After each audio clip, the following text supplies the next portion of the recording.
attendez, parce que j'ai des choses à dire sur la négresse. Justement. Ah ben oui, oui, attendez, parce que là c'est de ma faute, excusez-moi, et qui me dit l'arrêt de la cour, alors on parle évidemment du... Oui.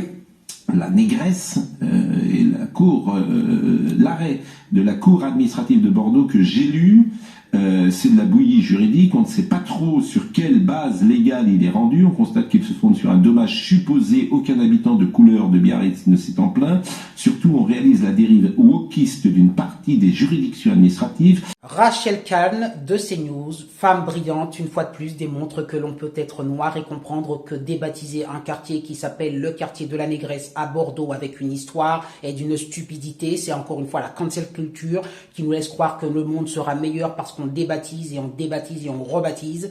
Eh bien non, le quartier de la négresse s'appellera toujours le quartier de la négresse, et c'est pas parce que l'on habite au quartier de la négresse ou que l'on dit « Eh tiens, aujourd'hui tu veux qu'on se rende au quartier de la négresse » qu'on est un RACISTE. Ça fait référence à une certaine histoire, et il serait bien que ces personnes se renseignent sur l'histoire. En plus, le nom de l'association qui a débaptisé, enfin qui a, oui, fait en sorte qu'on débaptise cette rue, ça me fait rire parce que il parle de partage. Et il parle de mémoire, et c'est l'association Mémoires et Partage. Alors imaginez la mémoire, eh bien justement, j'ai envie de dire à cette association de mémoire et de cancel culture que vous voulez justement effacer la mémoire. Et vous n'êtes surtout pas ni pour la mémoire et ni pour le partage. Postez vos commentaires. Bref, de la bouillie bobo gauchiste dans un état de droit. Le Conseil d'État devrait casser notamment la question de la recevabilité de l'action de l'association basée à Bordeaux à l'origine de l'affaire, mérite d'être sérieusement réexaminée. Donc c'est une association basée à Bordeaux. Oui, en fait, c'est les minorités actives. C'est exactement la France. Moi, je pense que sur ce sujet, j'aimerais bien quand même. Oui. Puisqu'on est en train de jouer aussi avec ma couleur de peau, un hémomorphotype, parce qu'en fait, ces associations-là, elles vous essentialisent aussi dans la période actuelle. Donc, c'est-à-dire que là, on est dans le symbole même de la cancel culture.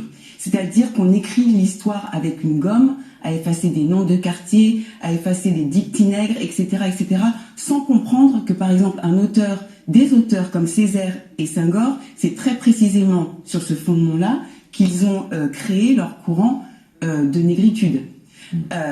Quartier de la négresse à Biarritz, on peut voir d'ailleurs le sujet d'Audrey Berthaud, parce que c'est tellement symptomatique.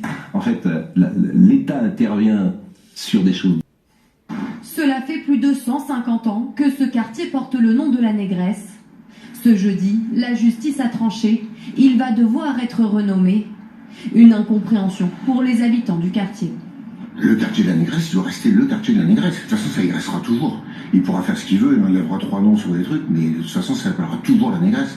On vit dans ce quartier depuis au moins 70 ans presque, et on a toujours connu ça, tous les jeunes. On n'a jamais été alertés par ce nom. Ça fait partie de notre tradition. Une victoire pour l'association bordelaise Mémoires et Partage, qui voyait dans cette dénomination un sobriquet raciste et sexiste.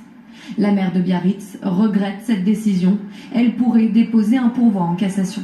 Alors nous avons une réunion publique le 3 avril dans laquelle nous allons vraiment expliquer l'histoire du quartier et les différentes étapes de construction de ce quartier, et les Biarros nous diront, mais je pense que déjà savoir au vu de très très nombreux courriers qu'ils vont nous demander d'aller en cassation. Le quartier de la négresse pourrait retrouver son nom d'origine, Arosta, poussière d'argile en basque. Incroyable. Oui, c'est incroyable.